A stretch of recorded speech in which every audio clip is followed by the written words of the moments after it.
Bella Astilah masih tetap hadir ke mahkamah untuk support YB Syed Saddiq. Apa maknanya tingkah laku yang ditunjuk oleh Bella ini? Yang pertama sekali ialah empathy dan juga sokongan sosial. Empati ini ialah merasai dan memahami emosi orang lain.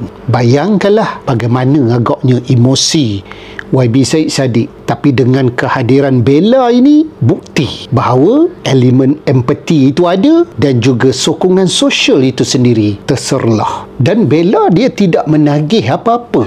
Dia kata dia hadir sebagai seorang sahabat. Jadi ini merupakan satu simbolik kerana hubungan mereka sendiri telah diiktiraf sebagai satu naratif yang sangat menarik. Faham ke kamu? Dan yang paling pentingnya juga, tindakan Bella ini menggambarkan konsistensi. Sama aja.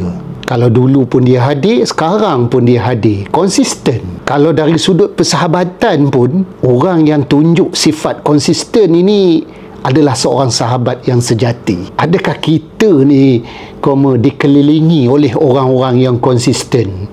Ke pura-pura je banyaknya. Belakang kita ngutuk kita. Hidup apa itu?